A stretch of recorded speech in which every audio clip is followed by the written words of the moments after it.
Hello everyone, आप देख रहे हैं आपका अपना प्यारा सा चैनल पढ़ाई विद प्रेम, जहां आपको क्लास 8 से लेकर 12 तक की सब मैथ और साइंस की फुल जानकारी कॉन्सेप्ट के साथ सिलेबस पूरा कंप्लीट कराया जाएगा। चलिए, आप नए हैं इस चैनल पर तो सब्सक्राइब कीजिए और लाइक जरूर कर दीजिएगा। चलिए तो हम लोग आज शुरू करते हैं 10th का मैथमेटिक्स का चैप्टर नंबर 2। ये आता है आपको अलजेब्रा के अंतर्गत, मतलब बीज गणित के अंतर्गत आता है। आपको एनसीईआरटी बुक की बात करें तो क्लास 10th में अलजेब्रा के अंतर्गत चैप्टर नंबर 2, 3, 4, 5 ये आते हैं। 4 चैप्टर आते हैं। इस 4 चैप्टर को मात्र पढ़ने से आप 40 से 50 नंबर ला सकते हैं, जो भी अभी बिहार का पैटर्न चल रहा है उसके हिसाब से। तो शुरू करते हैं हम लोग चैप्टर नंबर 2, अलजेब्रा का पहला चैप्टर, जो कि बहुत ही ज़्यादा इंपॉर्टेंट है और बेसिक है अगला 3 चैप्टर पढ़ने के लिए। चलिए जानते हैं कि चैप्टर नंबर 2 का नाम क्या है, क्या होता है, कितने टाइप का होता है, उसमें कौन कौन सा हिस्सा आता है। चलिए शुरू करते हैं। सबसे पहले जाने हैं कि हम लोग अलजेब्रा किसे कहते हैं, बीज गणित क्या होता है। बीज गणित में क्या होता है, जनरली 2 टर्म के बारे में पढ़ना होता है और उसके संबंधों के बीच का बात पढ़ना होता है। वो 2 चीज है अपने पास, चर और अचर। इंग्लिश में बोले तो वेरिएबल और कांस्टेंट। तो अगर बीज गणित को परिभाषित किया जाए तो हम लोग कैसे कर सकते हैं कि गणित की वह शाखा जिसमें हम चर और अचर के बीच के संबंधों के बारे में पढ़ते हैं, उसे हम लोग बीज गणित कहते हैं। तो 2 शब्द निकल के आती है, चर और अचर क्या होता है। पहला आपका आ गया अपने पास कि चर क्या होता है, इसको बोलते हैं इसमें वेरिएबल। दूसरा होता है कि अचर क्या होता है, इसको बोलते हैं कांस्टेंट। चलिए पहले इस दोनों के बारे में जानते हैं हम लोग। चर वह संकेत है जिसका मान पर्सन टू पर्सन या प्लेस टू प्लेस बदलते रहे। जैसे मान लीजिए इसमें एग्जाम्पल में आता है अल्फाबेट का पूरा लेटर, जैसे कि छोटका एबीसीडी हो चाहे बड़का एबीसीडी हो, पूरे 2600 का 26।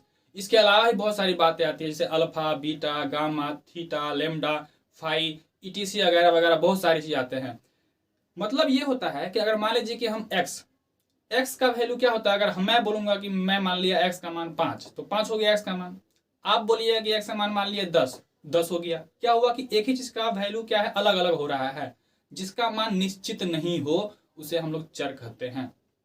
उसी तरह अचर में मान लीजिए जिसका मान निश्चित हो, मेरे लिए, आपके लिए, अमेरिका में, जापान में सब वही वैल्यू है उसका। जैसे मान लीजिए 5, मेरे लिए भी 5 है, आपके लिए भी 5 है। वही मतलब है मेरे लिए भी, वही मतलब है आपके लिए भी, वही मतलब है यहाँ वालों के लिए भी, वही मतलब है अमेरिका वालों के लिए भी। तो जिसका वैल्यू क्या हो, जिसका मान निश्चित हो, उसे हम लोग क्या बोलते हैं, अचर बोलते हैं। इसमें सभी संख्याएं आ जाती है, जितने भी नंबर पढ़े हैं आप सब के सब, चाहे वो पूर्ण संख्या हो, पूर्णांक हो, होल नंबर हो, जो भी हो, इंग्लिश में चाहे हिंदी में, सब कुछ रेशनल नंबर हो, मतलब परिमेय संख्या हो, अपरिमेय संख्या हो, सब के सब आ जाते हैं इसमें अचर में। तो पूरे अलजेब्रा में बेसिकली हमको चर और अचर के बीच के संबंधों को पढ़ना है। संबंध भी कैसा, 4 चीज से बना हुआ। जैसे मान लीजिए अपने पास जोड़, घटाव, गुणा, भाग, इस चारों चीज को लेकर के हम संबंध बनाते हैं चर और अचर में। तो जो भी संबंध बनता है वो हम लोग अलजेब्रा में पढ़ते हैं। तो आगे बढ़ते हैं हम लोग कि इस दोनों से संबंध बनाने के बाद हमारे पास एक चीज बनता है जिसको बोलते हैं हम लोग बीजीय व्यंजक।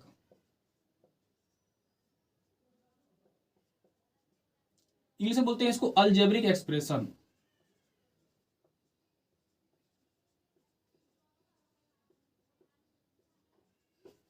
तो ये क्या होता है, ये कुछ और नहीं है, चर और अचर के बीच जो संबंध बनाएंगे हम लोग जोड़, घटाव, गुणा, भाग से जो कुछ भी बना हुआ अपना क्या है, बीजीय व्यंजक है। और इसके बाद आता है अपने पास बहुपद, पॉलिनोमियल बोलते हैं इसको, जो चैप्टर का नाम है अपना।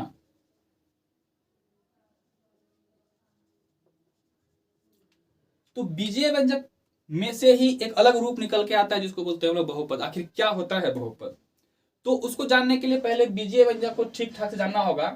तो बीजीय व्यंजक के बारे में हम बताएं आपको कि चर और अचर के बीच संबंध बनाएंगे हम जोड़, घटाव, गुणा, भाग से। चलिए 3-4 एग्जाम्पल लेते हैं। इसमें हम लोग क्या करते हैं, 2-3 एग्जाम्पल लेते हैं। ये हुआ चर, ये हुआ अचर, इसके बीच में हम प्लस से बना दिए संबंध। तो x + 2 ये क्या हो गया अपने पास, बीजीय व्यंजक हो गया। और संबंध कौन बना रहा है अपने पास, प्लस के साथ।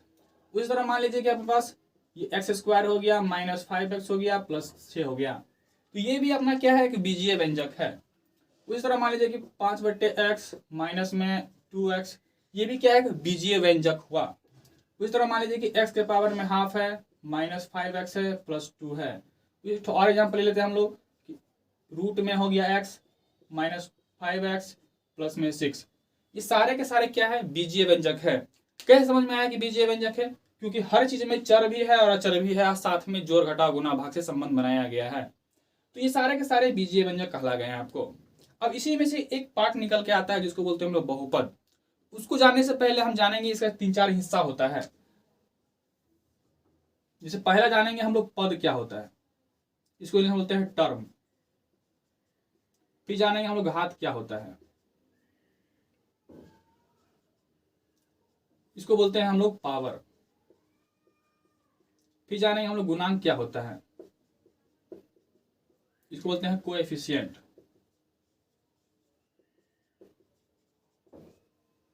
इन 3 चीजों को जानेंगे हम लोग पहले, उसके बाद फिर समझ जाएंगे कि हाँ हम लोग क्या आखिर मामला है। तो पद क्या होता है, जितने भी बीजीय व्यंजक है उसको हम प्लस और माइनस के सामने दीवार खड़ा कर देंगे, तो जितने हिस्से में बट जाएगा वो कहलाएगा उसका पद। जैसे पहला एग्जाम्पल लेते हैं हम लोग, इसमें यहाँ प्लस है, यहाँ दीवार खड़ा कर देंगे हम लोग, एक तरह से इसको बंटवारा कर दीजिए, तो कितने हिस्सा में बट गया, 2 हिस्सा में। तो इनमें कितना पद हो गया, 2 पद हुए इसमें। इसका हम यहाँ पे दीवार का बंटवारा कर दिए, तो 1, 2, 3 हिस्सों में बट गया, तो इसमें 3 पद हुआ। उसी तरह से इसमें कितने, 2 पद, इसमें कितने हैं, 3 पद, इसमें कितने हैं, 3 पद। तो पद को पहचानना बहुत ही आसान है। जो भी आपका है अलजेब्रिक एक्सप्रेशन बीजीय व्यंजक, उसमें प्लस माइनस दीवार खड़ा कर दीजिए, जितने हिस्से में बट गया वो हो गया आपका बीजीय पद कहलाया, उसका उतने पद होंगे उसके। तो पद को समझने में कोई बड़ी बात नहीं है। अब आती है घात। एक तो हर पद का अपना अपना घात होता है, और एक बहुपद या फिर बीजीय व्यंजक का अपना घात होता है।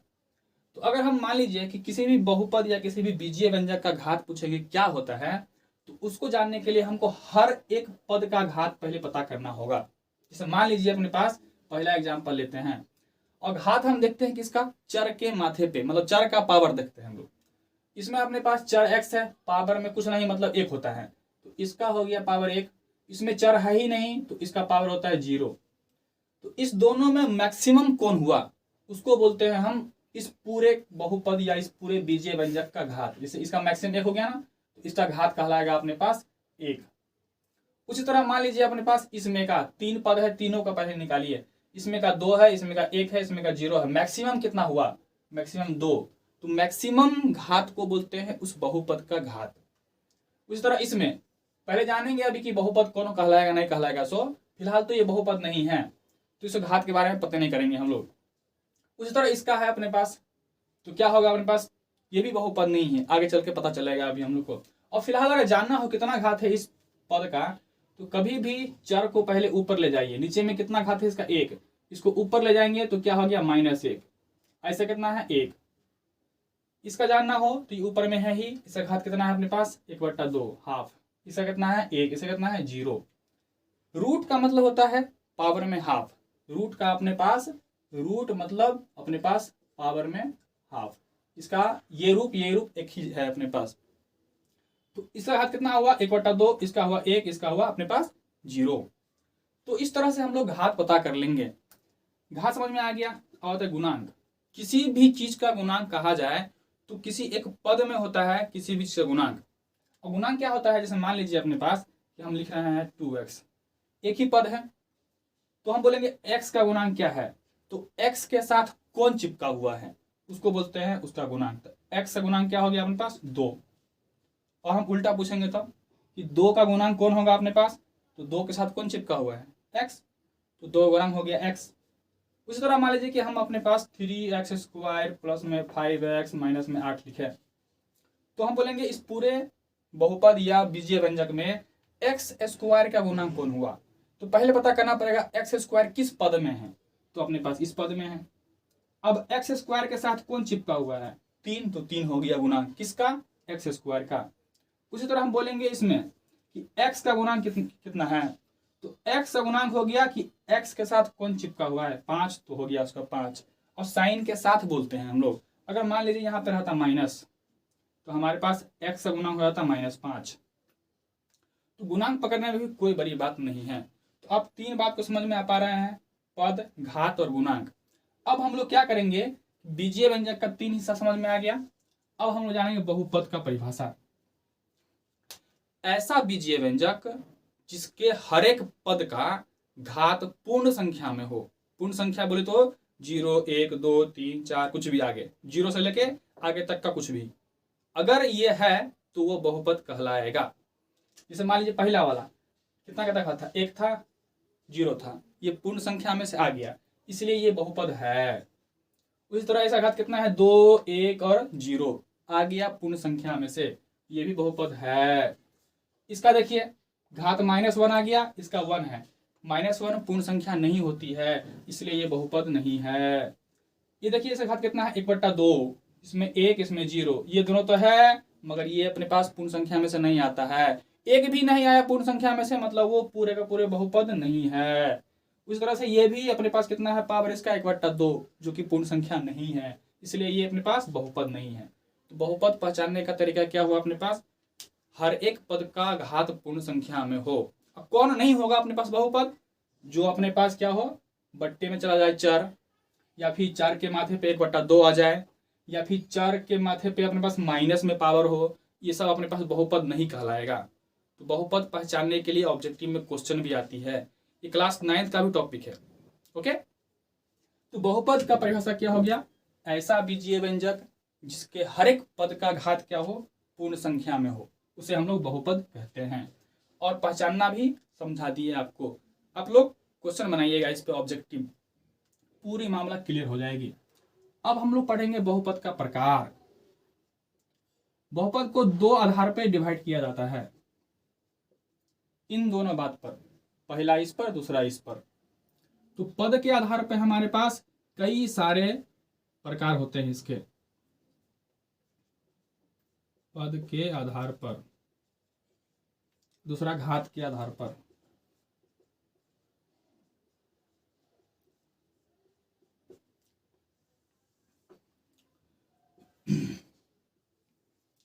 तो पद के आधार पर कई सारा नाम है जो मैं अभी आपको बताने वाला हूं। जैसे पहला होता है एक पदी बहुपद, 2 पदी बहुपद, त्रिपदी बहुपद। नाम से ही इसका परिभाषा है। एक पदी बहुपद वैसा बहुपद जिसमें सिर्फ और सिर्फ एक ही पद हो, उसे हम लोग एक पदी बहुपद कहते हैं। जैसे एग्जांपल ले लीजिए अपने पास, तो मान लीजिए कि ये अपने पास x है, तो ये इसमें एक ही पद है, तो ये अपने पास एक पदी बहुपद है। कुछ और एग्जांपल लेते हैं हम लोग, 2x, तो इसमें एक ही पद है, तो ये भी एक पदी बहुपद है। कुछ भी अगर सिर्फ x² है, तो ये भी हमारे पास एक के पद है, इसलिए एक पदी बहुपद है। द्विपदी बहुपद जिसमें 2 पद हो, एग्जाम्पल में लीजिए कि x+2, इसमें 2 पद हो गया, इसलिए द्विपदी बहुपद हो गया। x² - 5x, 2 पद हो गया, द्विपदी बहुपद हो गया। सेम टू सेम त्रिपदी बहुपद, इसमें 3 पद हो गया, इसलिए त्रिपदी बहुपद है। जिसमें 3 पद होंगे वो त्रिपदी बहुपद। अगर 2 या 3 या इससे ज्यादा, सिंपल बोलेंगे उसको बहुपद हम लोग। इंग्लिश में एक पदी बहुपद को बोलते हैं मोनोमियल, द्विपदी को बोलते हैं बाइनोमियल, त्रिपदी को बोलते हैं ट्राइनोमियल, इससे ज्यादा वाला बोलते जाके पॉलिनोमियल। ओके, तो ये पद के आधार पे हम लोग बहुपद को डिवाइड कर दिए। अब आते हैं हम लोग घात के आधार पर। तो किसी भी बहुपद का घात कैसे पहचानते हैं, यहाँ पे बता चुके हैं आपको हम। तो ये भी, इसमें भी अपने पास पहला जो नाम होता है हिंदी में बोलते हैं रैखिक बहुपद, दूसरा होता है द्विघात बहुपद, तीसरा होता है त्रिघात बहुपद, चौथा होता है चतुर्घात बहुपद। इससे ऊपर वाले को डायरेक्ट बहुपद बोलते हैं। तो रैखिक बहुपद क्या कहलाएगा, आप कैसे पहचानेंगे उसको हम लोग, वैसा बहुपद जिसका घात 1 हो, उसे हम बोलेंगे रैखिक बहुपद। इंग्लिश में बोलते हैं लीनियर पॉलिनोमियल। जैसे एग्जाम्पल में देख लीजिए अपने पास कि ये है, पावर में कितना 1, एक और लेते हैं हम लोग x+2, पावर कितना हुआ इसका 1, इसका 0 ना, तो जो मैक्सिमम पावर होता है वही कहलाता है इस बहुपद का घात, 1 हो गया अपने पास। उसी तरह हम लीजिए एक और एग्जाम्पल x+y, तो ये हो गया अपने पास रैखिक बहुपद, इसका 1, इसका भी 1, मैक्सिमम 1 हुआ अपने पास। तो रैखिक बहुपद पहचानना भी आसान हो गया। उसी तरह द्विघात बहुपद, जिसका घात, जिस बहुपद का घात 2 हो, जैसे मान लीजिए अपने पास x² + 5x + 6, इसका कितना है घात अपने पास 2 है, क्योंकि मैक्सिमम वाला को बोलते हैं उसके हम घात। तो क्या हो गया, इसका मैक्सिमम घात 2 है, इसलिए द्विघात बहुपद कहलाएगा ये। इस तरह मान लीजिए हमारे पास की x² माइनस 9 है, तो ये भी अपने पास क्या है, द्विघात बहुपद है। त्रिघात बहुपद सेम टू सेम, जिसका घात 3 हो अपने पास, हाँ मैक्सिमम घात, उसी बोलते हैं त्रिघात बहुपद। चतुर्घात बहुपद, जिसका मैक्सिमम घात 4 हो, चतुर्घात बहुपद। इससे ऊपर वाले को डायरेक्ट बहुपद कहते हैं। तो बहुपद का प्रकार हम लोग 2 आधार से समझ में आ गया। तो हम लोग क्या क्या समझ में आया हम लोग को, शुरू से कहा कि हम लोग कि बीज गणित क्या होता है, फिर चर क्या होता है, अचर क्या होता है, बीजीय व्यंजक क्या होता है, बहुपद क्या होता है। उसके बाद बीजीय व्यंजक या बहुपद में 3 टर्म आते हैं बस, पद, घात और गुणांक। उसको समझने के बाद हम लोग क्या पढ़े हैं, बहुपद को पहचानना, कौन बहुपद होगा कौन नहीं होगा, फिर बहुपद के प्रकार, पद के आधार पर और घात के आधार पर। पूरा डिटेल में सब थ्योरी अच्छे तरीके से सुनिए, और चाहे तो नोट भी कर सकते हैं। आपके बुक में भी पूरे डिटेल में दिया गया है, उसी बात को हम एक्सप्लेन कर रहे हैं। इतना बात समझने के बाद आगे पढ़ना है हम लोग को। मैक्सिमम तौर पे हमको इस चैप्टर में द्विघात और त्रिघात के बारे में ही जानना है। तो हम लोग आगे जानेंगे कि द्विघात बहुपद का पूरा कहानी, फिर त्रिघात बहुपद का पूरा कहानी। चलिए चलते हैं।